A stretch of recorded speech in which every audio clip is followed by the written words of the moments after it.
want to talk today about understanding what is spirit and what isn't spirit, especially when you start out as a medium.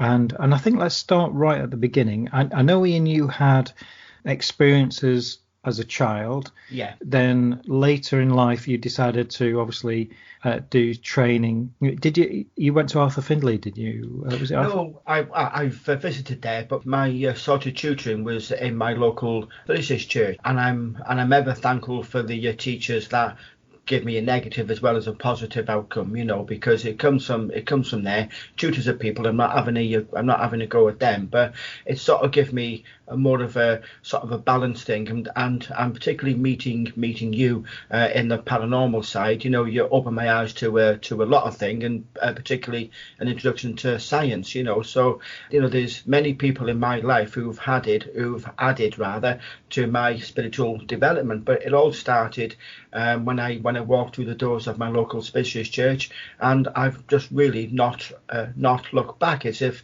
I went there was a demonstration of psychic art, and this gentleman drew this face, and I thought, I know that, and he points to me, I want to come to you here. This is I'm getting the name Jack, and he was my step granddad, and we always called him Uncle Jack. And he was I thought myself, I'm looking at a photograph here. It was very well done. And the first thing that this gentleman said was, he's telling me to ask you what took you so long, and I've been always thinking about going there, and it was about the timing really. So it opened a lot of doors, and it helped to understand the feelings I was getting from spirit, and that was a big sort of opening really. What kind of feelings were you having? Because I think this is one thing that we need to talk to our listeners about, because I think most mediums have the similar experiences. So rather than repeat what I was having, if you can tell us, when you started to go to the mediumship, the spiritualist church, what sensations were you getting from spirit at that very beginning, if you can remember?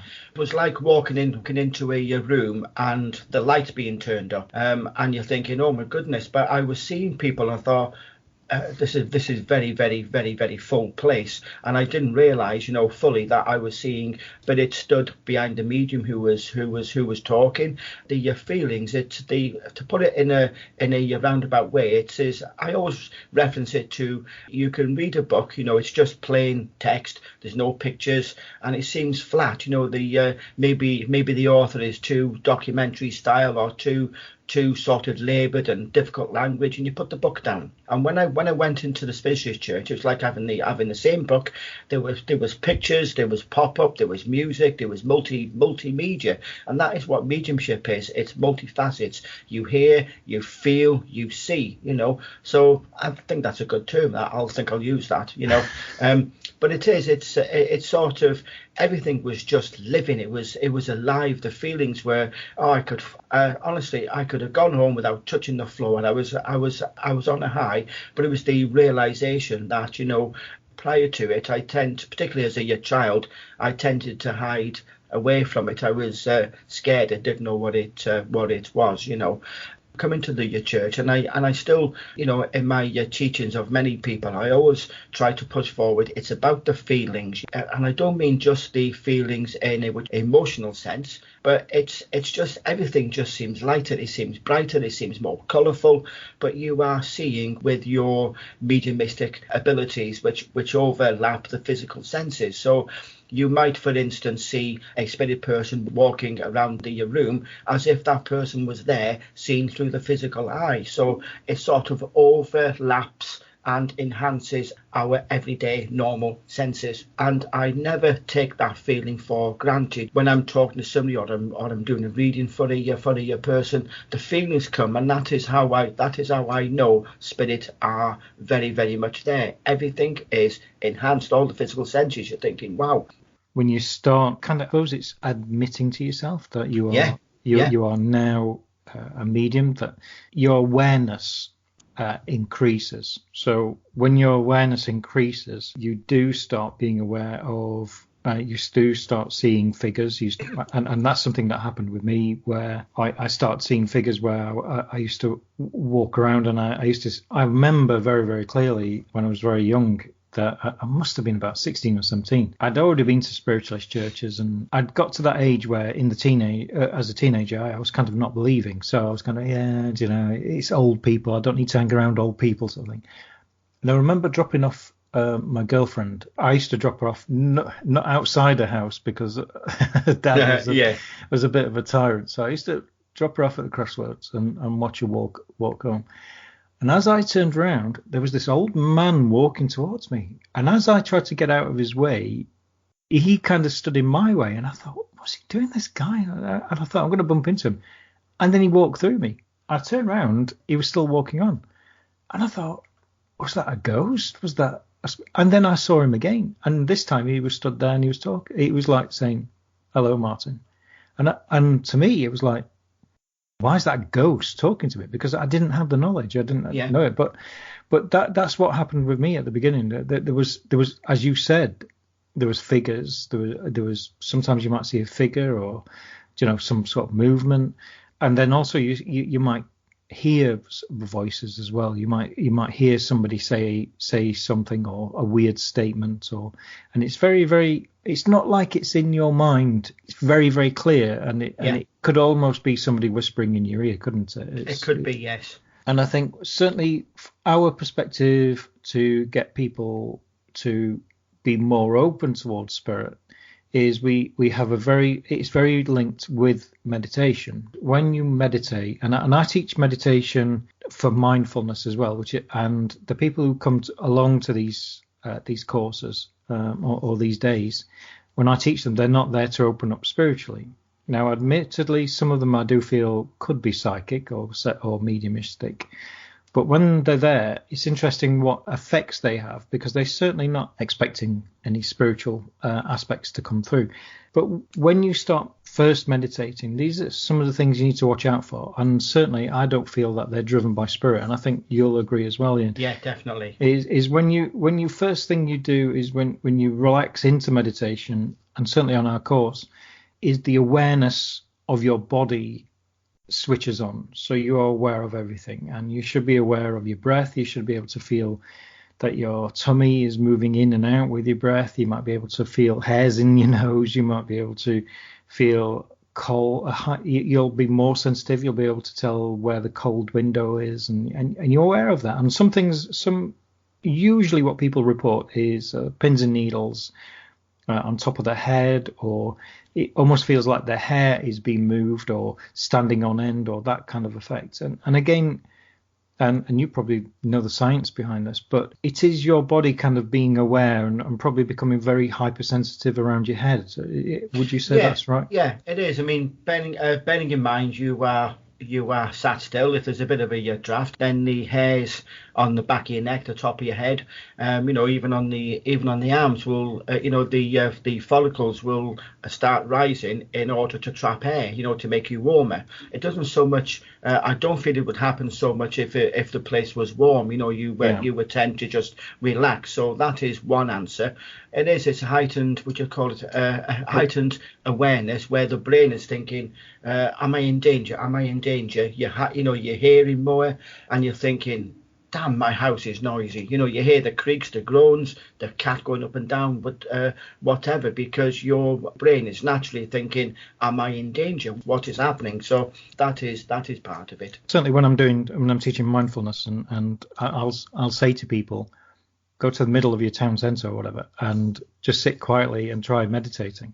Because if you can meditate in all that and remove all of that that's happening around you and not be bothered, then you really do feel a sense of peace. And I remember about 2 years ago, and I wrote about this in a blog, that I went outside. It was a lovely sunny day, very, very quiet, and I decided I'll do some meditation in the garden. So I sat there.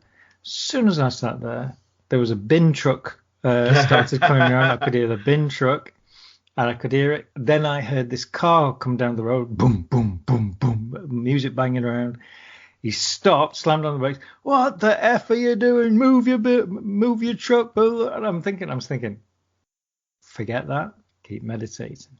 Relax. keep breathing. Honestly, I had 2 RAF jets fly over. I had everything within 20 minutes because it was just a 20-minute session. I set my iPhone to alarm in 20 minutes. And it went through everything all the way through. And I thought that was a real lesson, that whether that was driven by spirit or whatever, or just coincidence. It was just interesting.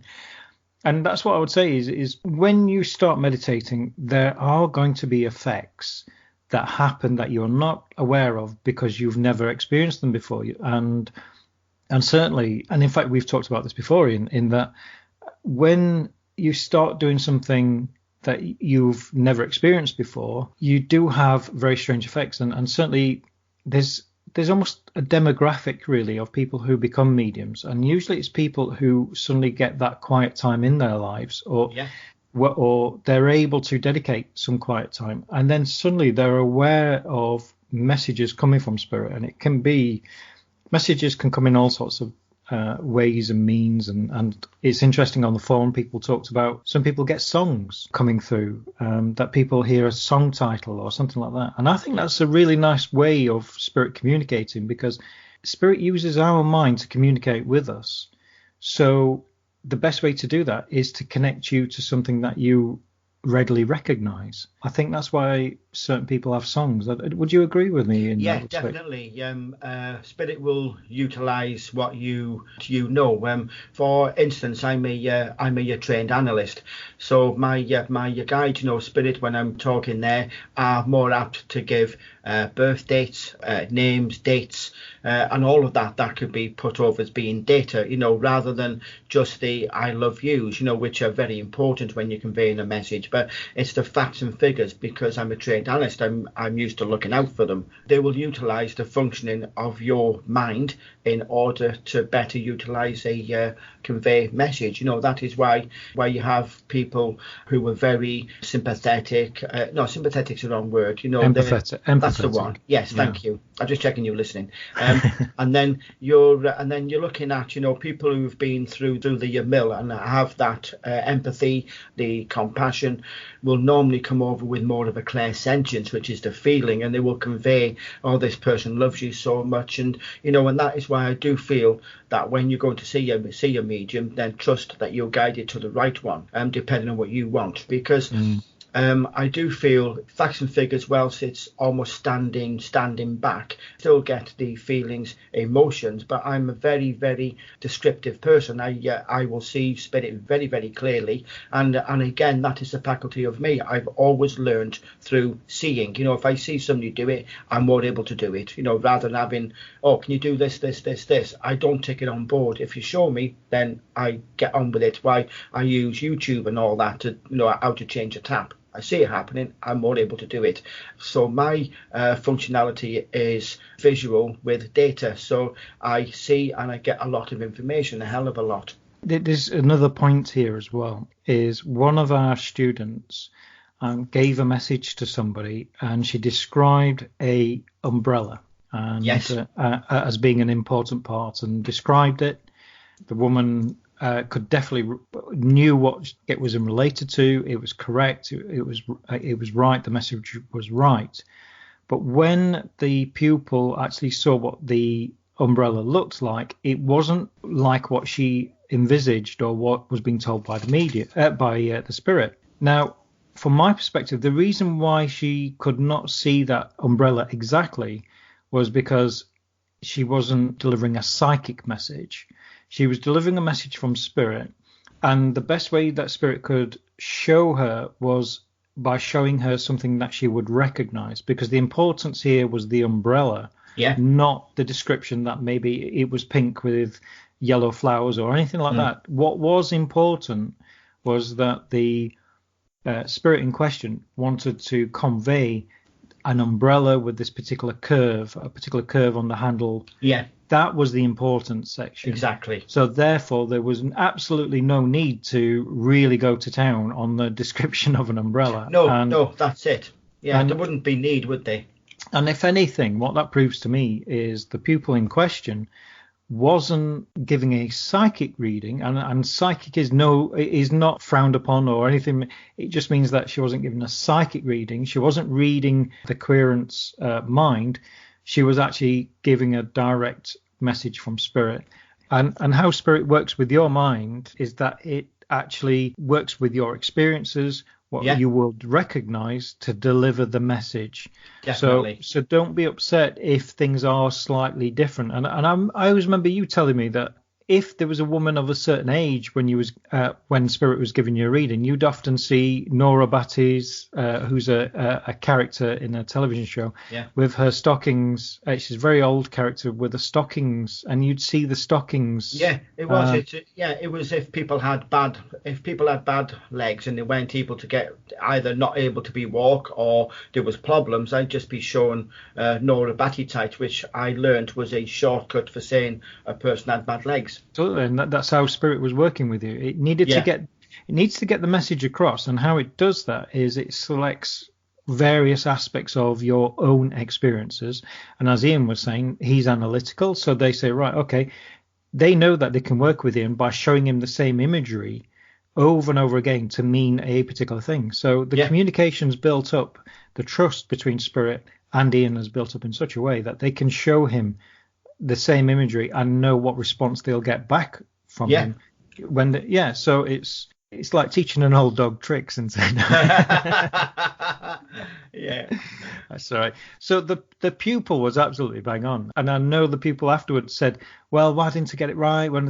That wasn't the importance when you broke down what the reading was actually about was the actual curvature of the handle, and that had the importance. And it was a beautiful reading, absolutely beautiful, and it proved beyond a doubt that it was mediumship. As many people do when they first start working as a medium, they get a lot of imagery. You know, like I say, they might see a car wheel, they might see a car, they might, like I say, see the image of an elderly person, whatever. But I do feel here, please, you know, some of it is what is termed as shortcuts. You know, a very good thing to say there is the Nora Batty type shortcut for saying this person had bad legs, without going into saying it was joint arthritis, it was varicose veins, it was loop, whatever. You know, they can just say the person had bad legs, and that suffices. You know, and then there'd be more information given with it.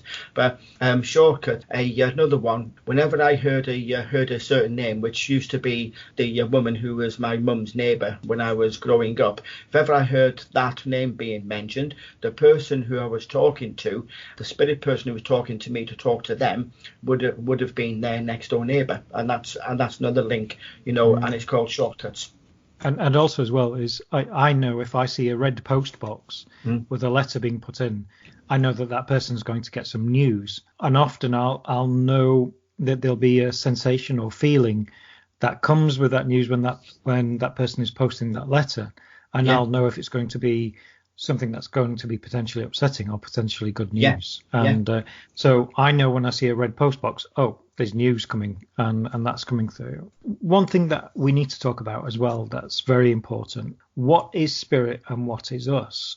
Certainly, again, when I teach mindfulness, I will have people saying to me, when I close my eyes, I keep remembering my mum who's passed, or I keep thinking about the food, or I see a shopping list, or I see this, or I see that.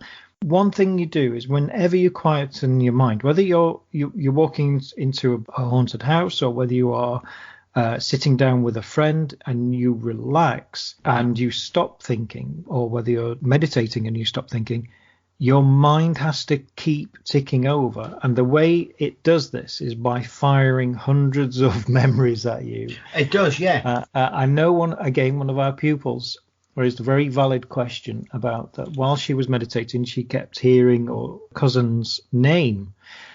And obviously that could have caused some concern. But I think, again, it was because the pupil was relatively new to meditation, wasn't aware. And there's a feeling, isn't there, when you get a spirit message and when you get just a brain, let's call it a brain flash, like a brain impulse, I want to say.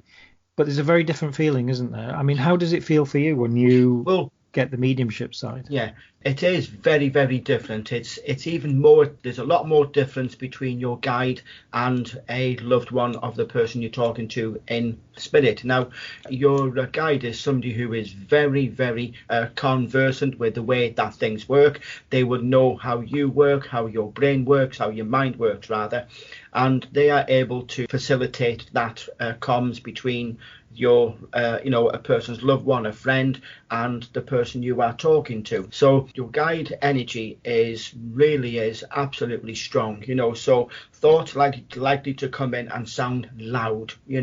Now when you first start, your thoughts, bearing in mind they're utilizing your brain and your consciousness, so when they first start talking, it sounds just like your own thought. If you say, for instance, to yourself in your mind, oh, I'm going to go to the bank, or I'm going to go to the shop and get some fags, then that is how spirit will sound, the same tone. What is different, and what starts off and it kindles the process, is the loud thoughts that you're thinking, why am I thinking about basketball, or what am I thinking about so and so? Because your guide's talking, and you have, in a subconscious way, noted there is a difference. You're reacting to it, so it's a subconscious element. Whereas if you say things in your own mind, it's consciously doing it. So it's a subconscious element, and that's the way that the thought waves are coming into the brain, rather than it's a subjective experience. Now, what you need to be noting at, because there is a very marked difference in the feelings, bearing in mind emotions are being put over with it as well, and you will notice, and bear in mind, as you develop in an evidential process, you need to note the diction of the words. Are they saying words that you don't know? Bear in mind of what sort of dialect. If, like me, you're from Wales, and then you suddenly have thought patterns of "we I man," you're thinking, why that was supposed to be Geordie, by the way. Then you might thinking, I'm saying things that I know are from the Geordie dialect, or from the Birmingham, or Liverpool, or London. And one thing to note with your guide, a very marked difference in the sentence structure.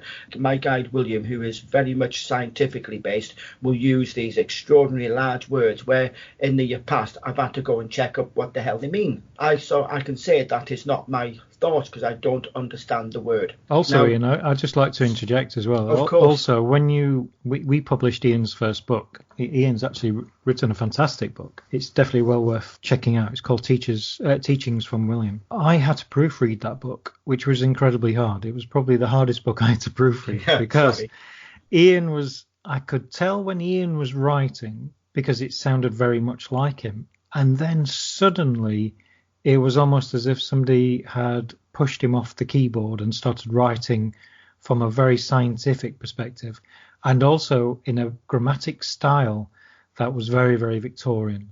The words that we used and pulled together weren't the typical words that I would see Ian place in a grammatic context. Yeah. So they were very, very different. And while trying to get the consistency through the book, there would be these swathes where I could see where Ian was offering an introduction and talking about a particular aspect, and then suddenly the next paragraph, it was like William had taken over, and trying to get the consistency through a book was very, very hard. Yeah, sorry about that, mate. It's not your fault, it's William's. No. But no, you're right. And when you start off, I know people say, well, how do I know it's not my imagination? But have you prompted that thought? Is that thought that's come to you? Exactly. Is it come to you for a particular reason? Have you been listening to that song? Have you been in a car full of the radio playing, and you've not been listening, and then suddenly you realise, okay, I can discredit that one? But if you get song titles and you're thinking, well, why am I hearing this? What's that coming through? Or why is my thoughts telling me this? And it feels different, and it seems different. That's when you know you're getting your spirit connection. Yeah. And certainly when it's your spirit guide, you will hear it more familiar. So it's almost like you've got another friend with you. Yeah. putting you straight as you're talking or as you're doing something. They could tell you, oh, do you know there's something here? Do you know there's an energy here, or there's some, oh, you need to call your mum, or you need to do this. You can tell when it's not your thought pattern and actually it's your guide giving you a little push to do something. Yeah, definitely. You know, when it's in your quiet moments, you're doing a meditation, then the words from spirit are concerned with you. So it'll be things about you, or you're getting a phone call about work later, things like so. When you're in company of people, then the information coming will be to do with one or multiple of, you know. If you're going, say, to a venue or whatever, you might get little bits of snippets about going there, and you will certainly get little bits of sort of info about the road ahead. Slow down, there's a car in the road. You slow down, and there's a car coming round the opposite side of the road around a blind bend, you know. So they do look after you that way. Sorry, I think also as well is it's not just about danger as well. It's not because I remember driving down back to Sheffield, and I can take two roads. I can take the A1 or I can take the M1, and Spirit clearly said take the A1. Now I hate driving on the A1 because it's only a two lane road, and if there's any lorries, you can be stuck behind them. So I hate driving on there. So I thought I'll go the M1 way. And I was stuck in traffic for 3 hours, and I was late. So it's just, and it was clearly my sat nav was saying go A1, and I'm thinking no, I'm going to go M1. I hate driving on there, and Spirit clearly said, my guide said, go A1, and I didn't, and I went and I ended up, as I say, I think it was about 3 hours stuck in traffic. So now I do listen, and it does work. It's interesting actually how it works, and I think not only is it your spirit guide is also a connection to the consciousness. Yeah. And I think certainly my spirit guide it wasn't operating as a sat nav, but it knew in the consciousness that people were, that it was important that I needed to get down to Sheffield. Yeah. It wanted me to get down there as soon as I can without being stressed out. So it knew in the consciousness that people were gathering up on the M1 and that I was going to be stuck. So it wasn't predicting the future. It just knew that the consciousness was collecting there and said, go A1. And I didn't listen. So no, you're right. I mean, there's times when I've been out either to do a demo or to do a paranormal thing, and it's very much a case of leave early. I think, all right, then I leave early anyway. But I thought, all right, there must be traffic build up, so I check my route, found out there is, and I go a different way. Yeah, absolutely. And when I used to run a ghost hunting company, I always remember very, very clearly. It was going to Dudley Castle that night, and it got to about 3:00, about half an hour before I was due to set off, and Spirit said, phone Dudley Castle. I'm thinking, so I went online, Dudley Castle, nothing. No, couldn't find nothing. I thought, and it phoned Dudley Castle. I thought, and then I got the feeling. It wasn't the word, but I got the feeling I wasn't going to Dudley Castle. I thought, I need to phone Dudley Castle. So I phoned up Dudley Castle. And unfortunately, there was a massive protest outside Dudley Castle gates. The cooking staff couldn't get in because the people wouldn't move. The cooking staff couldn't get in. Nobody could get in. And the event was cancelled. And luckily, I was able to phone people around and tell them that the event was cancelled because of the protest. The interesting thing is if I'd have ignored that, I would have driven all the way down to Dudley. Mm-hmm. There would have been all that protest. I wouldn't have been able to phone everybody. Everybody would have turned up. So not only would I have been affected, but also, the 30 odd other people that were attending as well. So no, granted. So yeah, I mean, little things like that happen, and some people say, oh, it's your intuition, but it's not my intuition that anything was going to happen on Dudley. It was confirmed early in the week. Numbers were given. I knew exactly who was attending. I had no inclination at all to phone Dudley on Saturday. Not only that, Dudley Castle offices are closed on Saturday. So again, my consciousness would be saying, don't phone Dudley Castle because they're closed. Luckily, I found the kitchen and found out exactly what was happening. The manager was there, but none of the staff could get in or out.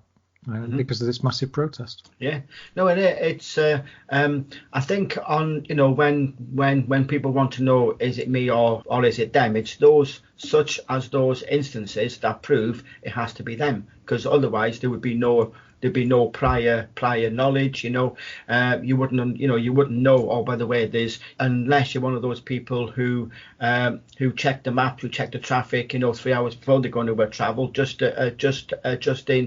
in case. But normally you just wouldn't know. Telling you, go this way or go that way, and it saves a lot of hassle, doesn't it? A lot of frustration. Yeah, absolutely. And I mean, little things where I remember Lichfield Guildhall, a fantastic place. Just as I was leaving, my guide said to me, take the planchette. A planchette's a triangle kind of automatic writing tool. You place your fingers on it and it writes. I mean, obviously, Ian, you know this. But, yeah. And I thought, well, I never take it. And I've got one, and it's an antique one. And I thought, well, why am I taking this? And I got there, and there was one woman. She was in her late 70s. She used to be very much in the mediumship scene. She said to me, I would really love to do a planchette tonight. I bet you don't do those, do you? I said, well, it's interesting that, actually. And we did a planchette. It just made a night. Obviously, I think it was Spirit saying thank you to her, because she got a wonderful message from it as well. Oh, bless. I think it's about mediumship, and especially the early parts, is about, I think keeping a diary is very, very important, and that's good for your confidence. So if you do get successes, write those down. If you do get reoccurring messages, write those down, so you do understand how Spirit's building up a rapport, how your spirit guide's building up a rapport with you. If you're in meditation and you are getting bombarded with imagery and things like that, just pull yourself out of the meditation, restart, and I think that will be the best thing, because it sounds to me that if anybody is getting bombarded, they're just thinking too much. Yeah. They need to really start calming themselves down, and then even say in your mind, right, Spirit, show me something. Talk to Spirit, and then they'll start. But if you or even just say out loud, Spirit, I don't want anything for the first 5-10 minutes. Let me meditate. Then at least mentally you've got that. That Spirit's not going to contact you for the first 5-10 minutes, and that you can get yourself relaxed in meditation. You can get yourself relaxed, and then you can say to yourself, especially if you're doing the meet your guide, you can ask your guide to come forward, and then you can start that process. But otherwise, just be careful with meditation, especially if you first started, because you will get multiple effects that are nothing to do with mediumship or spirit. Just to remember, folks and folkesses, your own thoughts may well in time feel almost flat, whereas mediumship ones, where your guide or a loved one from world of spirit, because it incorporates feelings, emotions, everything, then it feels as if it's ever so light, it's in full colour, and it's living and dancing. And that I always say to people, pay attention to how you feel, or how those words, those thoughts feel when they first come to your mind. And once you realise it, you will always know when your guide is there. Is your guide hitting the microphone at the moment? No. All right, he's just gone boing boing. No, I am sat, I would say, about 14 inches away from it, so I don't get the noise that we've had in the past. It's doing it again now. No, I'm not. I'm nowhere near it, mate. There's something flicking the microphone. It's going boing, boing. No. Really? Yeah. Honestly, I'm not. I'm nowhere near it, Martin. Honestly, I'll have to play it back to you, because okay. Yeah. Maybe Spirit's agreeing. I don't know, but myself and Ian, we've started our next course, which is for people who are interested in becoming professional ghost hunting mediums. Or people who just want to know more about how to ghost hunt as a medium, and it's very, very in depth with details about equipment, about methodology. And then we're working on the psychic course. I think a lot of people are interested in the differences between a medium and a psychic. We've covered this before in a previous podcast, but what intrigued me with the pupil we talked about with the umbrella is it definitely must have been a spirit-led reading rather than psychic, because I think if it was a psychic reading, that's when you would have picked up aspects of the querent's mind, and probably I think you would have got the detail of the umbrella, wouldn't you? Yes. Yeah. But so what are you up to this week, Ian? Well, I'm doing my normal readings. I'm really pushing into my artwork, and I can't believe how it's sort of panning out. And my guide told me it would be going in different directions. So I'm doing my psychic art in oils. I've done, which is probably my last pastel drawing now for some time. And I'm focusing on the oils and the water-based acrylics, but I'm going now into mixed art media, where I'm adding little bits and pieces to drawing the background with oil pencils and oils, building stuff in a 3D, and then I'm going to be starting what I understand is assemblage art, but again, all facets are spirit driven. My first foray into the assemblage art, if I can pull it off, I've been shown a little bit of what is wanted, and it's going to be a Barbie doll that's going to be painted, decorated a little bit, have angel wings on the back, and pose in such a way, as if sort of peering over a grave, whatever, to show you that even in death there is life. So if I can pull it off, it's going to be lovely.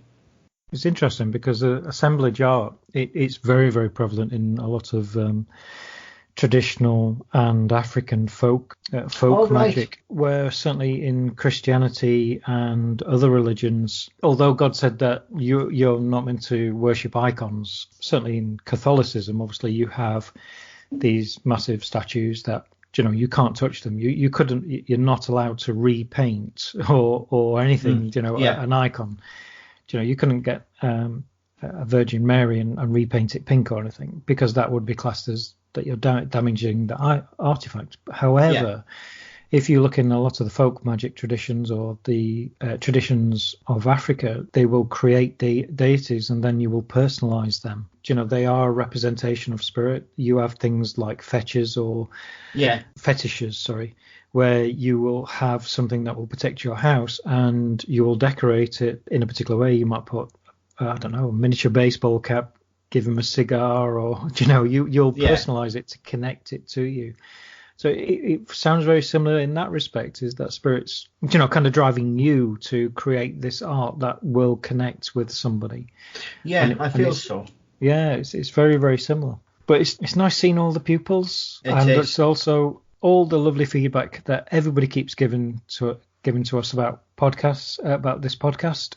Wherever you listen to us, if you can leave a review or 5 stars or anything, please do, because it does help. Please. It does help us. Thank you.